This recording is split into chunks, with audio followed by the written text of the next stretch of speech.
소위 나이살이라는 게 있습니다. 나이를 먹으면서 그냥 자연스럽게 체중이 늘어납니다. 나이를 먹으면 우리의 몸이 소모하는 그 기본적인 에너지가 조금씩 줄어든다고 합니다. 그래서 나이를 먹을수록 좀 적게 먹어도 활동하는데 큰 지장이 없습니다. 그런 기초대사량이 줄어드는데도 먹는 걸 그대로 먹으면 그 에너지가 몸속에 계속 쌓여서 몸무게가 늘어날 수밖에 없습니다. 게다가 게을러져서 활동량까지 더 줄어들면 몸무게는 더 늘어날 수밖에 없고, 그러다가 건강이 나빠질 수도 있습니다. 제가 지금 제 이야기를 하고 있습니다. 요즘 제가 나이살하고 전쟁을 하고 있습니다. 좀 적게 먹고 운동 많이 하려고 노력하는데 참 너무나 어려워서 전쟁처럼 하고 있습니다. 일은 하나도 하지 않고 그냥 먹기만 해서 몸이 비대해지는 것은 개인적으로도 사회적으로도 좋지 않은 일입니다. 몸을 가볍게 해서 많이 움직이고 많이 일하면 개인적으로도 사회적으로도 좋은 일이 일어날 것입니다. 체중뿐만이 아닌 것 같습니다. 이게 살면 살수록 우리의 소유물이 점점 늘어나지 않습니까? 옷, 신발, 별로 사용하지 않는 그런 삶의 그런 물건의 짐들이 우리 안에 쌓이고 있습니다. 재산도 많아질 수가 있지 않겠습니까? 근데 재산이라는 것도 많아지면 이게 또 우리 인생의 짐이 됩니다. 인간관계도 그런 것 같습니다. 아는 사람이 너무 많으면 자주 불려다녀야 되니까 우리 인생이 더 복잡해집니다. 그런 짐들을 조금씩이라도 우리가 덜어낼 때 우리가 좀 더 단순하고 좀 더 즐겁게 인생을 살고 신앙생활도 할 수 있습니다. 오늘 읽은 본문은 이 이방인 그리스도인들로부터 이 율법의 그 짐을 벗겨주는 이야기입니다. 오늘 본문의 주 내용은 예루살렘에 모인 교회 지도자들의 결의사항이고요. 이 결의사항을 바나바와 바울 그리고 유다와 실라 이 네 사람을 통해서 안디옥 교회에게 전한다. 이게 오늘 본문의 주 내용입니다. 이렇게 예루살렘에 교회 지도자들이 모이게 된 그런 계기가 오늘 본문 앞에 15장 1절에 나옵니다. 거기 보면 유대로부터 내려온 형제들, 이 사람들은 이제 유대인 그리스도인들입니다. 이 사람들이 이방인들로 주로 구성된 안디옥 교회에 와서 할례를 받아야 구원을 받을 수 있다. 이런 주장을 했습니다. 할례는 율법 중에서도 가장 기초적인 율법입니다. 태어나자마자 받아야 되는 거가 바로 이 할례인데요. 그래서 할례를 받는다는 것은 그 율법을 지켜야 된다는 뜻입니다. 오래전부터 이 구약 율법을 지켜온 유대인들은 율법을 지키는 게 아주 몸에 배어 있습니다. 태어난 지 8일이 되면 자기 의지와 관계없이 할례를 받아야 됩니다. 매주 안식일이면 아주 어릴 적부터 회당에 가서 율법을 공부하며 살았습니다. 이 사람들은 예수님을 믿은 이후에도 그렇게 사는 것을 굳이 포기할 이유가 없습니다. 다 구약 성경에 나오는 규정들을 따라서 살았습니다. 그래서 예수님을 믿은 이후에도 그냥 유대인으로 살던 그 삶의 방식을 그대로 고수했는데 그냥 그 정도로 그치면 좋았을 텐데 이 유대인 그리스도인들이 이 예수님을 믿는 이방인들은 자기들하고 다르게 율법을 지키지 않으니까 할례도 받지 않고 안식일도 잘 지키지 않으니까 이런 모습을 보면서 이방인 그리스도인들을 정죄하기 시작했습니다. 그래서 예수님 믿는 것만으로는 구원을 받을 수 없다. 율법도 지켜야 된다. 이런 주장을 하게 되었습니다. 이렇게 유대인 그리스도인들이 이방인 그리스도인들에게 와서 율법을 지켜야 된다 이렇게 주장하니까 이제 큰 혼란이 일어납니다. 안디옥에 있는 그리스도인들뿐만 아니라 그 당시 지중해 주변에 예수님을 믿기 시작한 이방인들이 아주 많이 있었기 때문에 더 그랬습니다.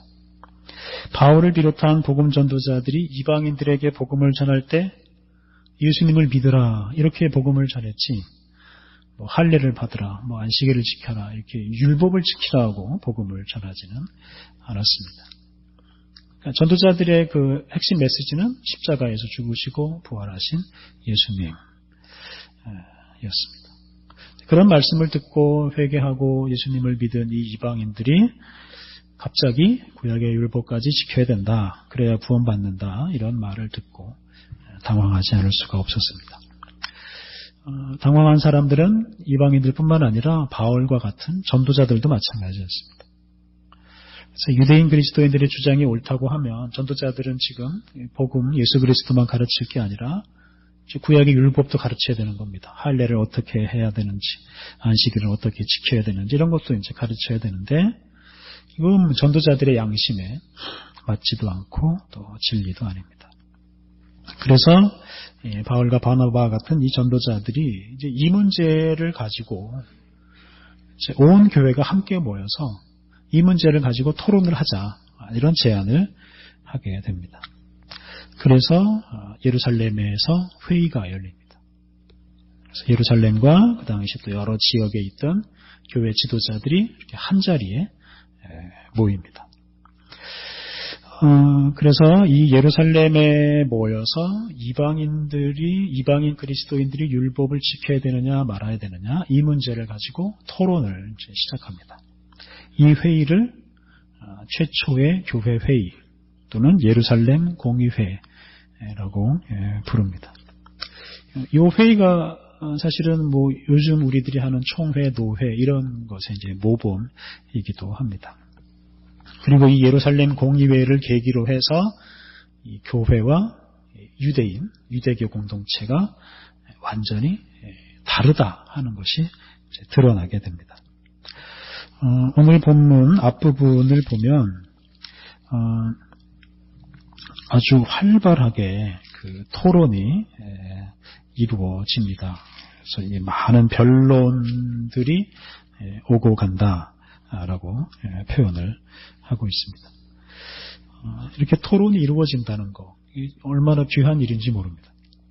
예수님을 믿는 사람들마다 성령님께서 함께 하시고 성령님께서 각 사람들을 통해서 또 말씀하십니다. 그리고 이제 이런 대화를 하는 중에 또 성령의 감동을 따라서 진리에 이르게 됩니다.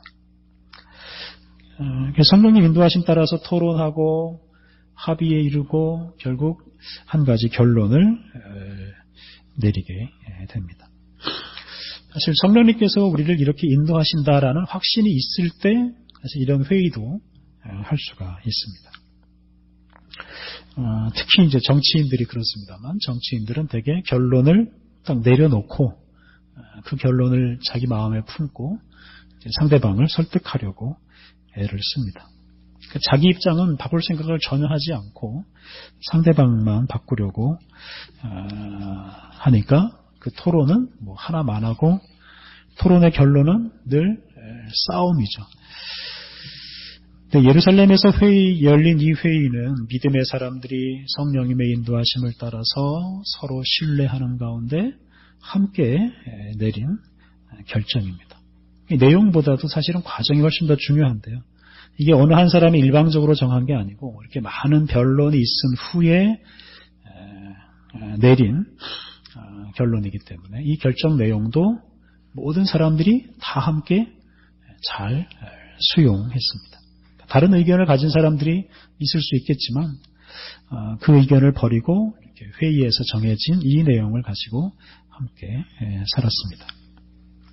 그래서 오늘 본문은 이렇게 결정된 내용을 이제 안디옥 교회를 비롯해서 그 당시 세계 여러 지역에서 살고 있는 특히 이방인 그리스도인들에게 알리기 위해서 바나바와 바울 그리고 유다와 실라를 보낸다 하는 내용입니다. 이걸 계기로 이제 바울의 2차 전도 여행이 시작이 된다. 3차 전도 여행이 시작이 된다고 할 수 있습니다. 근데 28절, 29절에 이 전해야 할 중요한 결정사항들이 나옵니다. 그래서 28절, 29절 성령과 우리는 이 요긴한 것들 외에는 아무 짐도 너희에게 지우지 아니하는 것이 옳은 줄 알았노니 우상의 제물과 피와 목매어 죽인 것과 음행을 멀리할지니라. 이에 스스로 삼가면 잘 되리라. 평안함을 원하노라. 그래서 요긴한 것, 아주 중요한 것이죠. 아주 중요한 것을 제외하고는 구약 율법의 짐을 이방인들에게 지우지 않기로 결정을 했습니다. 이제 먼저 살필 것은 율법을 다 무시한 건 아니다 하는 거죠. 요긴한 것은 지켜야 되는데, 예를 들면 십계명 같은 이런 도덕법은 아주 요긴한 것입니다. 하나님 말씀 따라서 사랑하고 또 정의롭게 사는 것은 결코 폐기할 수가 없습니다. 또 구약에 나오는 천지창조, 아브라함을 통해서 주시는 이 복의 약속, 이런 요긴한 것들은 절대로 버릴 수가 없는 것들입니다. 그리고 이제 반면에 할례를 지키라 이런 말 없고 어떤 절기를 지키라 하는 말도 없습니다. 레위기에 나오는 정결례나 음식 규정 지키라는 말도 없습니다. 그런 건 다 요긴한 것이 아니기 때문이죠. 다만 우상의 제물과 피와 목매어 죽인 것과 음행, 이거는 멀리하라 라고 말합니다. 이거는 레위기에 나오는 정결례하고 관련이 있습니다. 이게 다 사람을 더럽히는 것으로 여겨지는 것들입니다.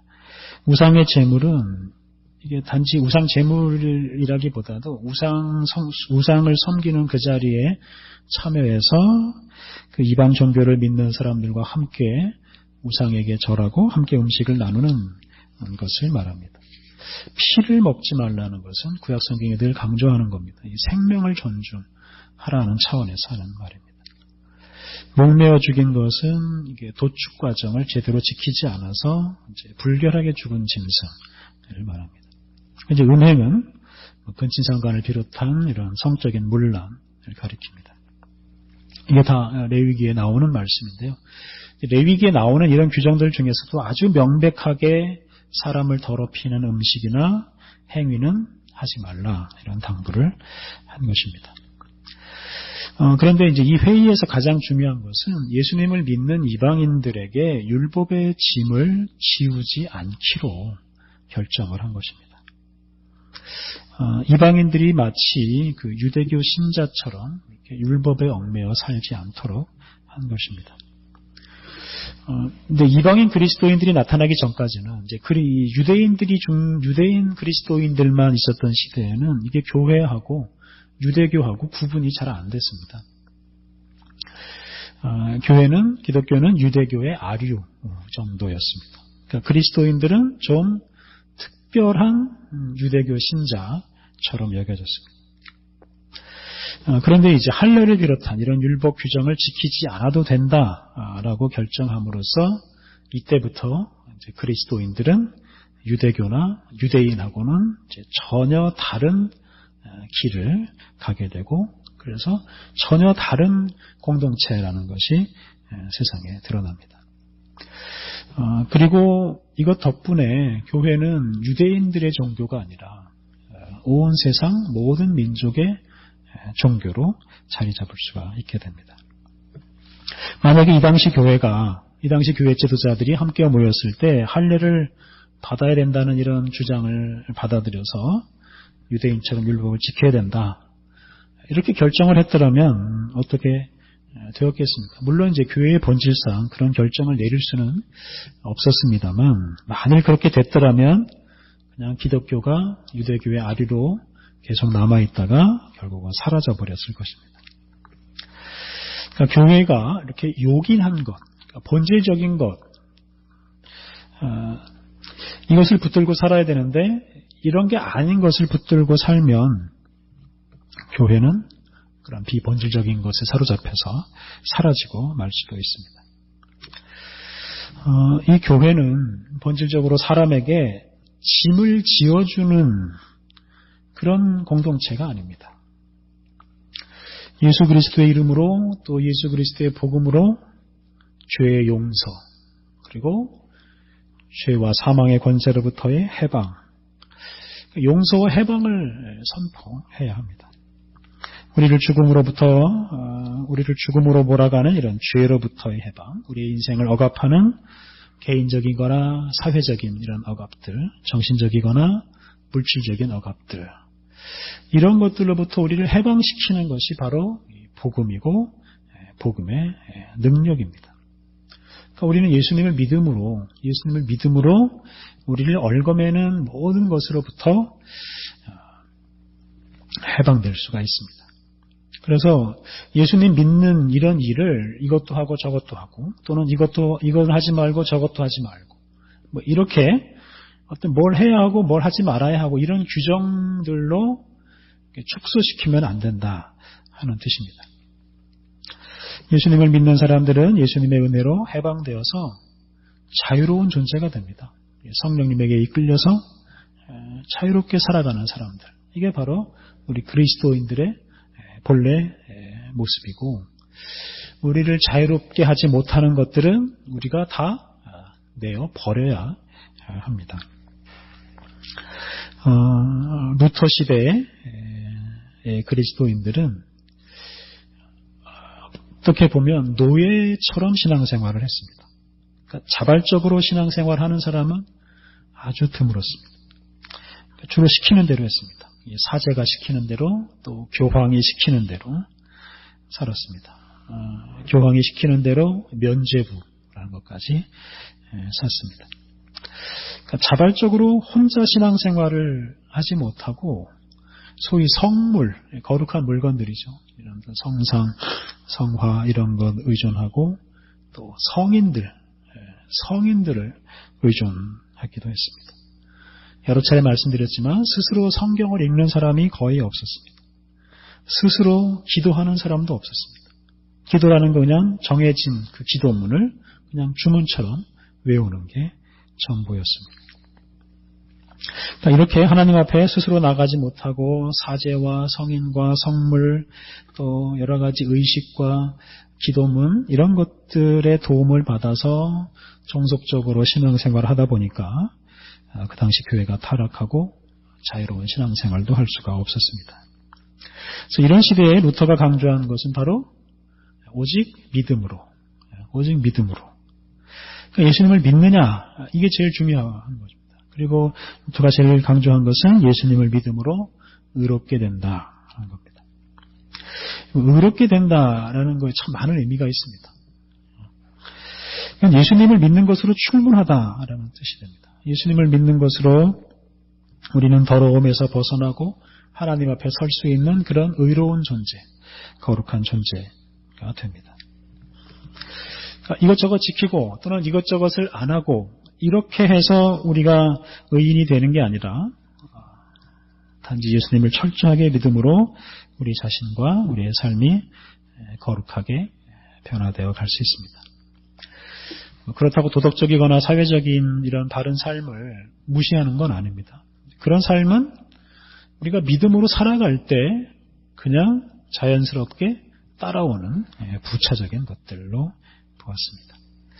그래서 예수님을 믿느냐, 예수님을 잘 믿느냐, 이게 제일 중요하고 다른 것에는 얽매이지 않는 것이 바로 우리 신앙인들의 기본 자세입니다. 요즘 청교도 이야기 계속하고 있는데요. 오늘 청교도의 예배에 대해서 잠깐 말씀을 드리려고 합니다. 사도행전을 보면 초기 교회의 예배 모습이 조금 나옵니다. 이제 주로 가르치고 찬양하고 기도하고 떡을 떼고 성찬식입니다. 이게 이제 예배의 기본 요소입니다. 그런데 이제 시간이 지날수록 예배가 이제 조금씩 복잡해지기 시작합니다. 300년이 지나면 이제 예배당이 세워지기 시작합니다.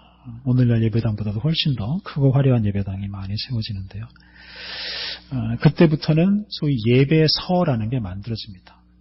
그러니까 찬송가 성경책 말고도 예배서라는 이런 아주 두꺼운 책이 만들어지고 그리고 그 예배 시간에 그 예배서에 있는 내용을 그대로 읽습니다. 그러니까 기도문, 특히 기도문이나 찬양이나 이런 것들을 그대로 예배서에 있는 대로 읽습니다. 이게 이제 길게는 서너 시간 동안 그렇게 하기도 했습니다. 중세 시대는 더 복잡해집니다. 온갖 성인들 숭배가 들어오면서 이제 성인에 관한 이런 내용들도 예배서에 들어오고, 가뜩이나 복잡한데 중세 시대에는 그 모든 걸 다 라틴어로 했습니다. 라틴어는 그 당시 죽은 언어이기 때문에 아무도 못 알아듣습니다. 심지어 그걸 읽는 사람도 무슨 소리인지 모르고 낭독하기도 했습니다.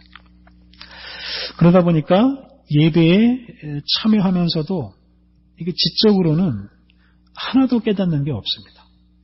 그냥 감정적으로 그냥 조금 느낄 뿐입니다. 그래서 그런 예배가 이제 루터 시대, 또 그 뒤에 칼빈 시대에 이제 개혁이 되는데, 이제 우선 각 나라 말로 예배를 드리게 됩니다. 설교 시간이 이제 많이 길어지고, 특히 이제 중세 시대 예배서는 버리고 이제 고대 교회 그 예배서를 기본으로 해서 예배를 조금 더 간단하게 이제 드리기 시작합니다.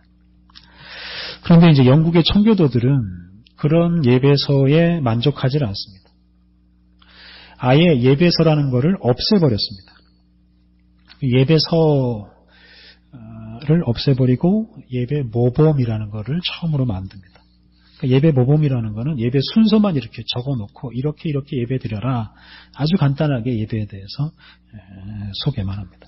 그래서 이제 기존 그 예배서에 있는 온갖 기도문들은 다 없애버렸습니다.